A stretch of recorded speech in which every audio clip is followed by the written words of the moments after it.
Greetings. I am Lies and I use she, her. And I am Scandal and I use they, them. And let's play a game together. Yeah! Woo-hoo. I don't know. Sometime after I awoke from my sleep, though I had a dream. I had a dream. And you can't have it. The goat was shrieking at them, digging at them with his teeth. It went on for days. Whomst? The portraits on the wall. Oh, okay, thank you. Because this is about the eyeballs. Why are the eyes all gone? The goat was destroying my portraiture. It's fine. Which I don't know if she commissioned or not. Who knows? You've been having these nightmares since you woke up. No, while I was asleep. I don't have nightmares while I'm awake. Nope. Oh, I mean, yes, I have nightmares in the waking hours at all times. It keeps me from sleeping because I'm having nightmares. I guess.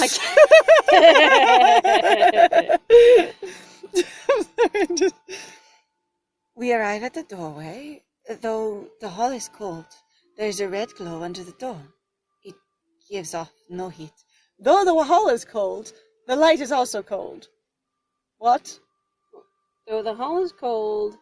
Oh, okay. So the thing is going, we arrive at a doorway. Though the hall is cold, there is a red glow. So a lot of people will associate red glowing light I know, with warmth. And then going, it doesn't heat anything up, though. Yeah. Second step. I guess there'd be a better way, honestly. I feel like that could have been written a little better, rather than sort of... Saying, though the hall is cold, sounds like you're going to... Yeah, like, follow it up contradict yourself. Well, yeah, and then saying... And you're saying there's a glow under the door and going, oh... But then going, but it gives off no heat, going, so it's just still cold. Yeah, like I said. Though the hall is cold, everything about it is still cold. Even the light is cold. Yeah, that's just... No heat. He must have been pretty weak then. If he was just clawing at the portraits? Also, like, I feel like that sounds like actually he wasn't very weak if he's actually physically managed to fuck with, you know... Physical objects? Well, yeah. Also, she doesn't get it either. She's like... When? He was really weak. When? What? Not in my waking dreams, nor when I sometimes sleep occasionally. It took him days to chew a bunch of holes in his paintings? A normal goat could do worse. His tantrums were when he was alive. Were way... That is a bad sentence. That is a literal bad sentence. Somebody wrote two different sentences. His tantrums were, when he was alive, were way worse.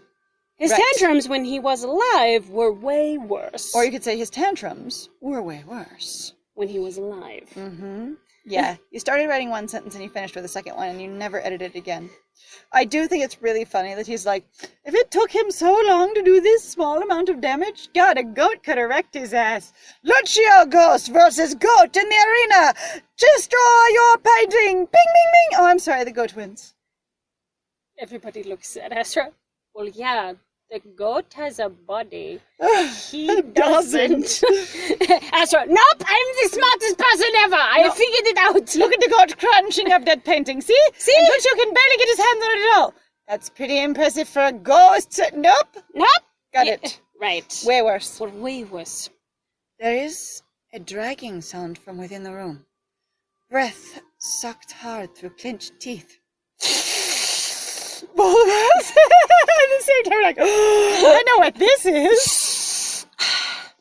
I stare down at the floor as the red glow expands, like a rolling wave of not warm lava. I mean, of lava that is as cold as the hall, gushing over our feet. Nadia takes a step back, sets her shoulders, and looks at each of us. Asra nods, and despite having just stepped away from it, she's able to open the door without stepping or reaching forward. Maybe she stepped to the side. And she was apparently in front of us, not back. behind us. No, but like, step back to the side, like, because you're going away from... the direction you're facing. Yeah. As she opens the door. Okay, we open the door.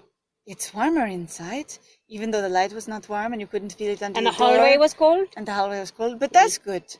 Because, you know, cold air always rises. Cold air is locked inside of a room with the door. You know what, though? Okay, so for myself, real life, so I know heat rises. Yes. So you don't always have your warmth at the base of your room. Yes. However, When it is cold and unheated outside of a room, but there is a heater/fireplace inside of a room, you can feel it coming out from under the crack in the door. Yes, you can. I have done this in both directions with cold or heat, going, actually, this entire house was not heated except for the space heater in this room, and you can feel it on your way to the door. Oh, yeah. Uh-huh. Like I said, I've experienced But obviously, it as well. This is magical temperature. Yes, this is magic temperature. The air is thick. I wish to, scoop it with a spoon.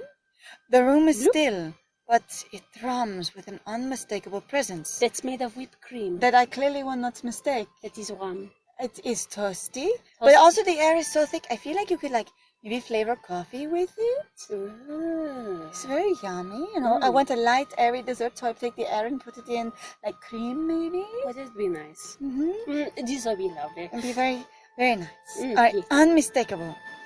Red light emanates in waves from the lamps, which honestly makes the room look sort of like it's rippling, or makes it hard to focus on things, because 1 is red and 2, waves suggest a really strong dimming and relighting. I was about to say, but that also sounds like a traveling strobe. bit of light. Yeah. So very magical. I feel like that would be hard to focus. But though there's no flame, residual magic. Okay, I assume. I hope this is just dramatic residual magic. Because honestly, I can imagine being sick, and then that the lights would be doing that, and I would want to kill them. I'm because just gonna vom. Yeah. I feel like I'm gonna fall over. I'm getting vertigo so fucking bad. I'm gonna bury my face under a pillow. Dear God, make it stop. Yeah. Well, sometimes though, when you're aware of something like that, so I've gotten definitely vertigo before, and it sucks. Mm-hmm. But once your body goes, I know what the pattern is. Sometimes you will just do it to yourself, even if you can't see, and it sucks. Yes. Oh, you make yourself sick. There's no flame. Residual magic. I've diagnosed it. This one is untouched. For reasons. This room, this light, this space. Also, where's all the food we're speaking about? Hang on. Also, didn't we just say that they prepared the room? So did Portia go in here like a shit and just basically be like, I'm gonna fuck with the lights? Also, I'm she was trying to perform a spell. I'm not gonna ask anyone else because she really wants to do magic, right? And anyone can do magic in this world, according to, as long as you can just learn it. I know, and I get that. I'm also just going, didn't we make just a big deal about food just a moment ago? Yes. Can we smell, see, or detect any food in here in any way? Nope, we have to get so through the entranceway first. This one is untouched. Compared to what? What are we... This one... I wander to NADIA'S side. It's a big enough room that you can wander in it instead of walk over. While Asra starts to arrange our magical supplies, we have magical supplies around the bed. Okay. So is this the room that was prepared, or is another room prepared somewhere else for something separate, but this happens first? I am very out of the loop. But they're both of our magical supplies. They belong to the two of us. It's the portrait. It is the portrait. Nerd had such a time with this portrait. If you haven't watched Julian's Root, there's a really adorable piece of art with our protag nerd, who's lovely. And what is described happening with this portrait. It's amazing. It's in the prologue, in case you're not sure where to find it. Yeah. Solid recommend. Recommend. This single portrait is intact, unlike everything else I've seen. Interestingly, the whole palace doesn't seem to have a lot of portraits, except perhaps only in the sitting room, and one in the dining room, and in the hall and here. Most of the rest of it doesn't seem to have any pictures of any kind on the wall, based on everything everybody has described. Which is actually really interesting, because you would imagine that, so most of the time, at least my exposure to basically royal culture around the world is a lot of basically showing off very specific works of art, because it's basically you can afford the luxuries, right? And especially you get to afford selfies, which are portraits. Yes. So a lot of, people who were rich like to have pictures of themselves around, because you go, this is what I look like. And they were just ancient selfies. They were amazing. Like, portraits if somebody are tries selfies. to shit on you for taking selfies, you should just be like, fuck you, bitch, I'm taking a self-portrait. You can do I'm doing self-portraiture. And I don't have to commission somebody $900,000 for them. And honestly, if you say self-portraiture, which is a genuine field in photography, it is. You can actually stop most people in their tracks. They'll just stare at you like, wait, what? Or they'll be like, wait, is it an art thing you're doing? Hang on. Do I know this? Hang on. Okay. So one, that is definitely a thing to say. Two, it reminds me of the fact that people will follow suit if something's supposed to be snobby. So if something is important and snobby, people will want to be involved in it. Okay. Yes. And so if you talk about selfies as self-portraiture, people could be, one, very much more interested in it. Two, what are your techniques and thoughts on this thing? But three, it reminds me very much where someone went to a wine tasting, extremely highfalutin wine tasting with very professionals there, and he would look at the wine and see its, how it was affecting the glass, and he would smell the wine for the bouquet, and then he listened to the wine. And everybody started mimicking him listening to the wine, which is not part of a wine tasting at all. And this guy clearly was shitting with people, just so you... He was. It was actually just a psychology test, basically. It was a psychological experiment. It was a social experiment, and guess what? They were all like, oh, yes, this thing gets... If you look important enough and you look certain enough of what you're doing, people will go, I want to be important too. So, self-portraiture, my dears. And it's also a really good example, basically, of peer pressure. That too. Of going, like, you don't want to look like you're not in the in crowd anymore. You need to make sure you're not the other, so you need to basically perform as now the new hierarchy has been established, sort of thing. Yep. Anyway. This single portrait is intact, bigger than the others. It stretches nearly to the ceiling, but since I don't know how tall this room is and I haven't described it to myself or others, I don't know if that's very impressive. Is the ceiling high? Actually, that's really true, especially if they're going to say that we're very short. Nearly to the ceiling. Who knows? I could be 3 feet tall and the ceiling is 2 feet taller than me. Even if the ceiling is very high and vaulted, how high up is the painting? Is it sitting on the floor? Well, it says it's up on the wall. So is it a foot up on the wall? 3 feet up on the wall? I've seen paintings where they're actually maybe a couple of inches off the floor. I know, but without it being described. Oh, yeah. We have no idea how big this is. We do know that Kohai thinks it's large. Yes. And is in their own estimation, this is a big boy. Yes. How strange. I thought I might recognize him if I saw his whole face. Wait, what? What? What? What? What? So you have these memories and this trauma and this discomfort with your at least widowed husband. Based on what we know from NADIA'S route. It might not be the same in here, which is frustrating because you think you're learning something sometimes, but if the roots are all different, you haven't learned anything. And there's nothing really then to learn other than to go, well... I assumed she knew what he looked like. I did too. Especially since they were married for a while. Recognize him? Also, you didn't have this reaction to the portraits out in the hall. Not at all. So why would this come up now? Well, because obviously those ones didn't have his whole face, because having the eyes torn out isn't his whole face. Is my only interpretation. You think I wouldn't recognize you if you just covered up your cheekbones? Honestly, though, I mean, that's how, like, the masks work in superhero movies. I was the thing is like... Have you seen The Incredibles? So I was referencing there is, the Green Lantern several years ago when it came out, there was a joke in there that I actually... Really appreciated. I really appreciated because it was one of those dumb things where you're like, oh, yes, Clark Kent, he takes off his glasses and you no longer recognize him kind of thing. Like, no matter how long you look at him, right? And, because the thing is I can understand where somebody goes, I'm used to seeing this there, and, like, I'll take off my glasses sometimes, and when I used to have contacts, I would surprise some people, but they'd be like, holy shit, that is you. Mm-hmm. It's not I could go around the entire day and no one would be able to identify me kind of thing. Mm-hmm. But, yeah, so, Ryan Reynolds' character, Green Lantern, he puts on the thing, and he's like, you actually figured out it was me, and she's like, I've known you since we were kids. Of course, I can recognize you. Yeah, I do. The thing I've mentioned before is, if you see your friend wearing a costume, you will almost always recognize them because you know the patterns of your friend. I think I've mentioned once before that I was at a con where I wasn't expecting to see anyone I knew at all. And out of the corner of my eye, I saw someone move, and my brain went, hey, that reminds me of, like, my friend. The person, when I looked, was covered head to foot in costume. And then they pulled off their mask, and I was like, that is my friend. Oh, fuck! But I totally recognized that person without any indicators other than body language. and approximate height / size, I guess. Anyway, what I find interesting here is that they went from the eyes are torn out of the paintings to the paintings are torn up to the paintings are destroyed. So we don't actually know what was going on with those paintings. Yeah, the state of the paintings is in flux. It's in whatever condition is convenient. Schrodinger's painting.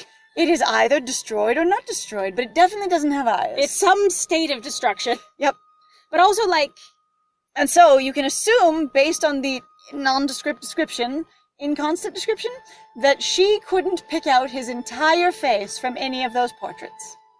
And also there's the one in the dining room, which we actually did go down into in the prologue. But that's animals. No, that's true. So it's not his face. Ah, good point. Moo. Good point. Moo. Moo. Moo. Moo. Except that he's cow. Yep. I glanced... No, he's not cow. No, he's not the cow. He's not cow. He goat, not he's cow. Still goat. Fucking hell, why? I just going with the moo. There is a cow in the painting, and I've never known who it's supposed to represent. So I'm always just cow. Either. Or also, like, still the dove.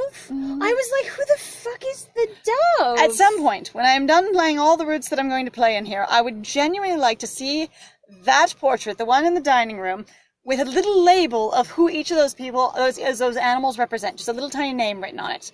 Like that is the piece of info I want.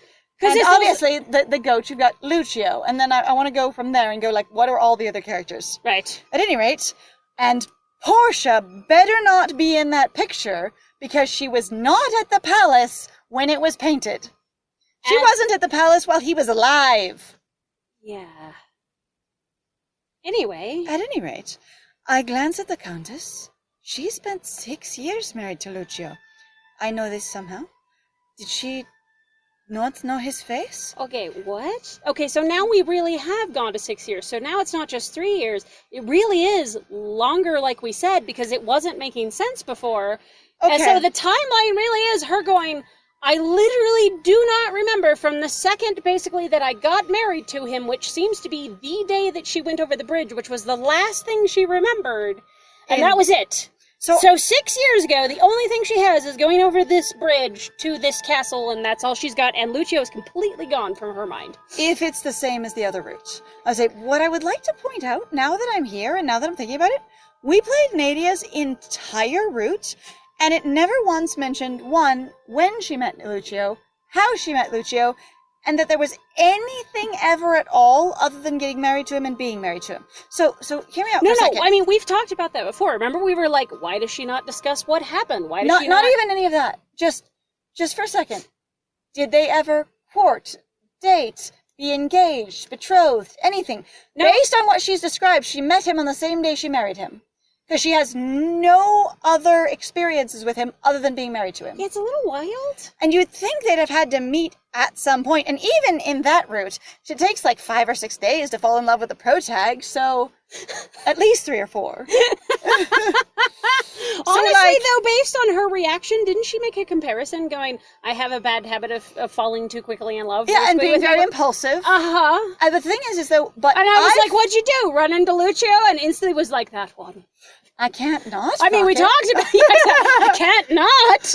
He looks like a disaster. She's morosexual. She's a morosexual. I say, Nadia, I'm so sorry. You have strong morosexual tendencies. I'm really sorry. Everyone in Lucio's route, I know.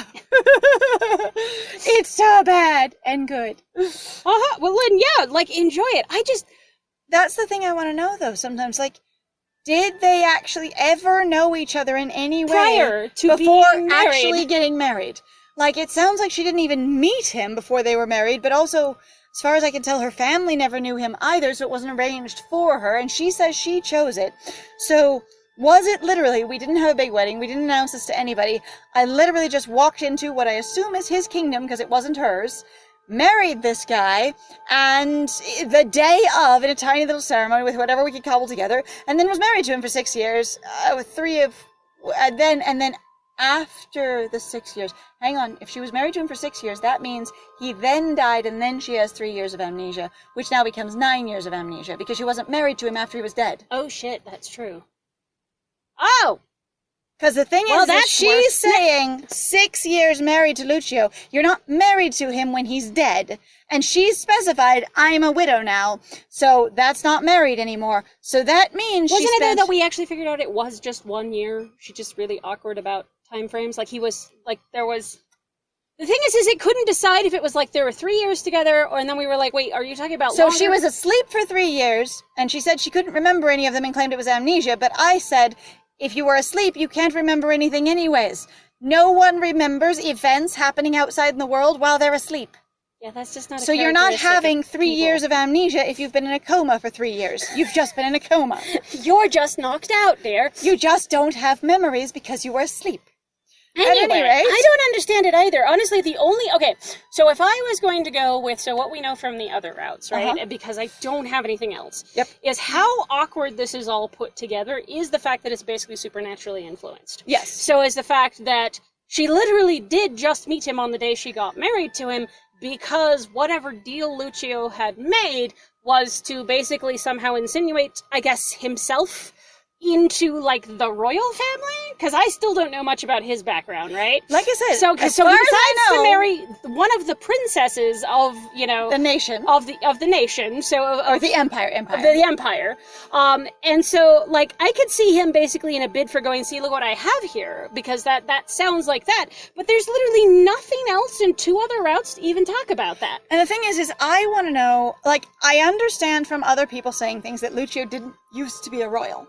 So, if she came to this kingdom to meet him... I mean, just based off of, like, just the game. Because I've heard that too, but I mean, like, I'm here, they don't even fucking talk about it. They don't. And so There's the thing no, is, like, oh, we figured out, we've all broken out of the spell. There's none of the other demons talking about, like, what situations actually went there's down, no what their deals were. Like, this memories is so of any of it. absent of plot. It's hilarious. Well, and also, like, the weird thing is they keep telling you timelines, but they also don't seem to care about the timelines, so they keep telling you the time is really important, and then they throw it out the window. Yeah. And so it's contradictory in that way. At any rate, I'm just like, if she came to the castle to marry him and had not met him before that time, and then was married to him for 6 years, and then in a coma for 3 years, all of this happened 9 years ago, and that makes the timeline different. But also, as far as I can tell, he was established in this kingdom when she came to marry him. So I want to know how he got here. I guess? Yeah, I mean, that would be important. Also, at the same time, too, so we had a comment even from Draconisha, which is, this is not to contradict them. I'm just like, Draconisha at one point even said, was like, they're supposed to be, like, in their 40s. Right. How the hell have they not been married for a long time? Right. And so, that's kind of my question, too. I'm like, so Nadia was, like, barely 30 and she married this guy? Or if they're in their 40s and it's 9 years later, she could have been, like, 30-something. Yeah. But the thing is suggesting she's never been married before that. And I get that she's self-possessed, but being one of the crown princesses and not getting married or being even seriously involved for 30-some years of your life. Remember how we were all like, and none of them have significant others at all. Even the crown princess, the oldest sister, she looks like she's in her 50s. And she looks single. And she looks very single. All of them look single. And that's really weird, and my whole brain cannot handle. I'm like, how does this work? Do you understand that royal lineages are completely full of themselves, and that's how they maintain power, is by... Why are every single one of these attractive, competent, well-kitted out people completely single? Yeah, I don't get it. How do they remain single for 5 seconds? Did she not know his face? Because I just magically know how long you were married to him. Yes. There is little I recognize here since my awakening. Has she told us about her awakening in this one? She has not. No, in this route, she has not, because we haven't spent any time with her. We've been off with Asra. Yeah. So we need to know what her awakening is. Kohai needs to know. If you don't recognize that face, I don't remember him looking like that either. Okay, that's kind of funny, though. But that's also An weird. idealized portrait. That's also really... I mean, like, I can see him being bitter, but the thing is that doesn't look like a sort of bitter face. That looks like a confused... That also doesn't like, look playful. No. That looks very serious. Or just sort of like, because especially, like, the sweat drop, like, I don't remember him looking like that either. Well, you know, it's like, it doesn't look that kind of serious or that kind of bitter. I wonder if maybe that really is just Astra saying, I actually don't remember what he looks like either. In a sort of offhand kind of way. Asra has taken a seat, while the lights still roll across the room, and I'm starting to get a little dizzy. Cross-legged on the bed, at his feet are dozens of the most tempting delicacies. So when I said he was getting ready our magic things, what I mean is he was getting out food, and when Portia No, he was said... putting it around the bed. It says, he puts the stuff down, he starts getting our stuff out around the bed. Not necessarily on the bed. I thought that was, like, physically around, like, the bed on the ground. Right, but if he's sitting cross-legged on the bed, and at his feet, which his feet are crossed, so there is no at his feet, it's in front of him. Yeah. That doesn't sound like on the bed. Plus, mattresses squish, so you'd think things would move. I mean, you never know. Maybe Lucio, like, hard bed. The fact that we didn't mention any food at all until now seems wild, since we are always about smells. It's okay. Yeah, These are it actually senseless is a delicacies. theme of this route, apparently, is being like, yeah, one of the big key things for you, quote, remembering shit is smell. And in real life, smells can totally trigger memories, but it doesn't necessarily mean you know what they are. There's this one smell that I run into occasionally that I go, holy shit, I know exactly what that is, and it creates an emotional memory of it's something that happened or is connected in California, but I cannot figure out what it is. Mm. And it's like, it's this sort of, it's a particular type of like sort of sour, bitter, pasta-ish smell, because it has that sort of semolina smell to it as well. Okay. And I've only encountered it in a few places, and it definitely sparks, I'm super familiar with that, but it doesn't give me a whole memory. Okay. And I've had that with a lot of different kinds of smells. I mean, one of mine that we've both kind of laughed about is basically my reaction to air conditioners. Right. The scent of air conditioning, like the Freon that cools it. It's really weird. I just kind of go like, and suddenly I just want to Eat the suck air. on something, like, you know, or it's a really strong reaction to. It's really strange. Put it in my mouth. Yeah, I just did. All right, dozens of the most tempting delicacies. They don't have any smell. Slabs of meat brushed with fragrant herbs that Nope, now they didn't have a have smell. any smell at all when we walked in the room. Grilled fruits that also did not. Dripping chocolate gleam in the red light. Why would I not have seen any of this? Especially when he was at the bed arranging our things. I wouldn't have noticed a massive feast around the bed. You are staring up at Lucio. He just had all your attention. You were talking to Nadia. I was looking at Asra bending over, putting things down. You didn't know what it was. I didn't notice any food at all because he bent over to arrange our magic things, and I just went, do he have the booty? He real cute. I like him. I am so fond of him. I don't even know what he's doing, and I don't care. I just, man, he cute. All right, red light. Let's try and connect with the residual positive energy here. Believe it or not, we weren't always miserable. Thank you, Nadia. We? You, me, the Count, and the Doctor. Do you have any memory of that? I don't recognize his face, but I do know that the four of us used to hang out together. And we had a good time at one point. Yeah, I don't know. During a period of time. That's new info to me. I never knew Asra and Lucio hung out. Did you date Lucio too?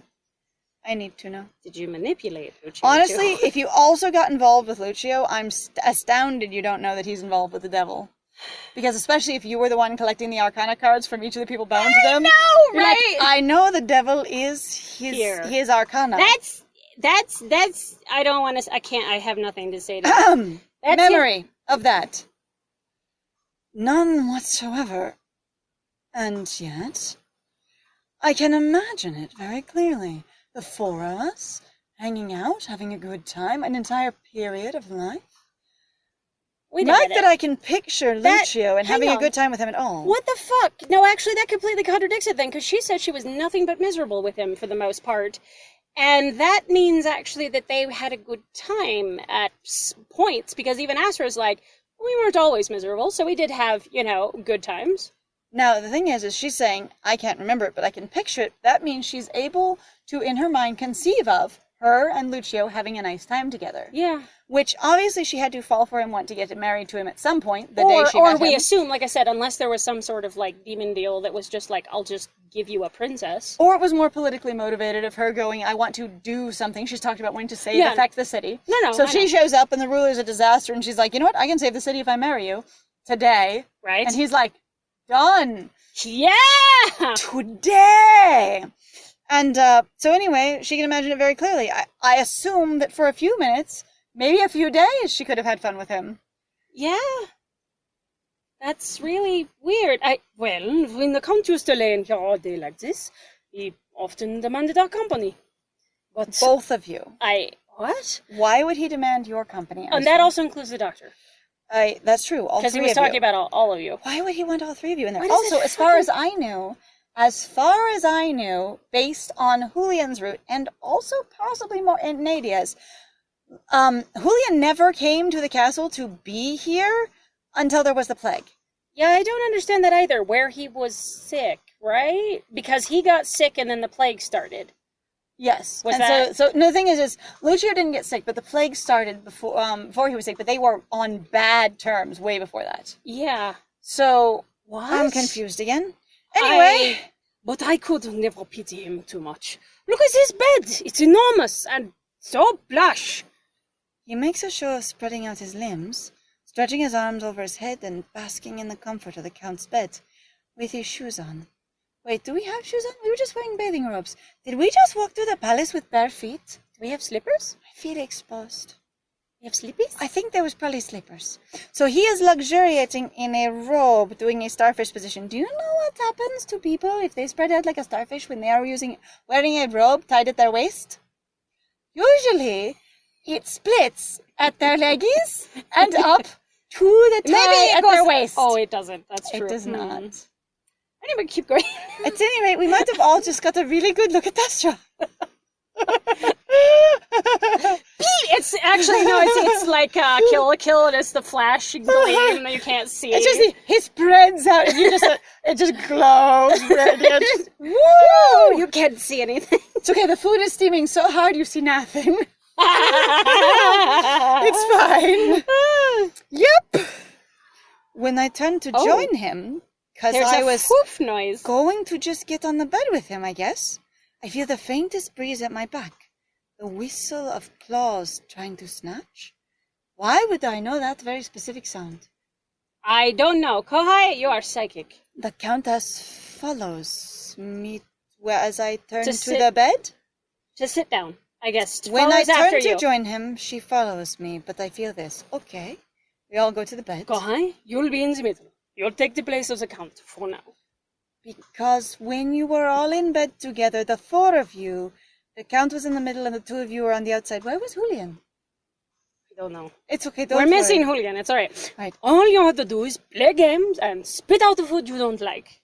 As I settle between Asra and the Countess, I wonder if the temperature in the room is starting to rise. Is this a threesome like tease? Well, it would have been a foursome, so we're pretending Julian's here too, I guess. Because we mentioned he did this with all four of us. This does sound like a fan service tease of we were all piled in bed together. It does, especially like eating small foods, eating games. Delicacies, playing games. Yeah. Lucio in the middle, we're all catering to him. Well, at least it's consistent that nobody was getting work done. And Nadia was getting to rest. Yay! I do love games. I cannot recall any preferences of Lucio's. You can't recall his face or being married to him or anything else about him. It's probably going to be hard to recall his game preferences. Yeah, completely. Well, let's see. He did love to play truth or dare. Brows peaked. He gives me a teasing grin as I am laid between him and Nadia. I hear a thin squeal from somewhere nearby. It's fart noise. Oh my god! Oh my god! What? You're trying to drag him out using truth or... Oh, okay. Hang on. Did he invite us to play Truth or Dare, or did he say he liked Truth or Dare? Nope, he said he'd like to play Truth or Dare. How do you answer with no way to he liked to play Truth or Dare? I imagine it's the way that he said it. He liked to play Truth or Dare. And you, no way. And you're like, no. I see that face. We are not doing this. Yeah, exactly. Okay, that makes sense. Thank you. Yeah, so... Well, you know what? We are at time, and this is a premium scene, so this will be happening in the next episode, my bros, because Kohai wants to do all of the intimacies with this boy. Apparently, I cannot magically, though, figure out why... Okay, but I was just going to say, why would Kohai ever want to do this with Nadia? As I say, especially, even with Nadia in the bed. Yeah, that seems like a little too... Because I assume this is only about talking, but it's dare, so I don't know. I don't know either. I don't feel like if all three of us were be playing, and I'll have to puzzle this out as the scene happens once Kohai's there. But if all three of them are playing, and there's any risk that Nadia is being flirty or playful, Kohai's not going to want to do dare because then she might ask them to do something they don't want to. The thing is that you have to realize the love interests no longer care about you anymore now that you're with someone. Okay. Remember? Maybe that could happen. Okay. Because even though they were incredibly fucking attracted to you in the first 5 seconds they saw you, not it anymore doesn't matter once anymore. you're with someone, or at least once your attention's are on someone else. Well, anyway, thank you so much for joining us. Yeah. We will play Truth or Dare in the next one. So if you want to support us, please feel free to like, comment, subscribe. Sharing our videos also does a lot in regards to the YouTube algorithm. Yep. Please also feel free to go check out our Ko-Fi, Patreon, and our Twitch. There are links in the description down below. We'd love to see you there. And I've been Scandal. And I have been Lies. And it was great playing with you. Bye!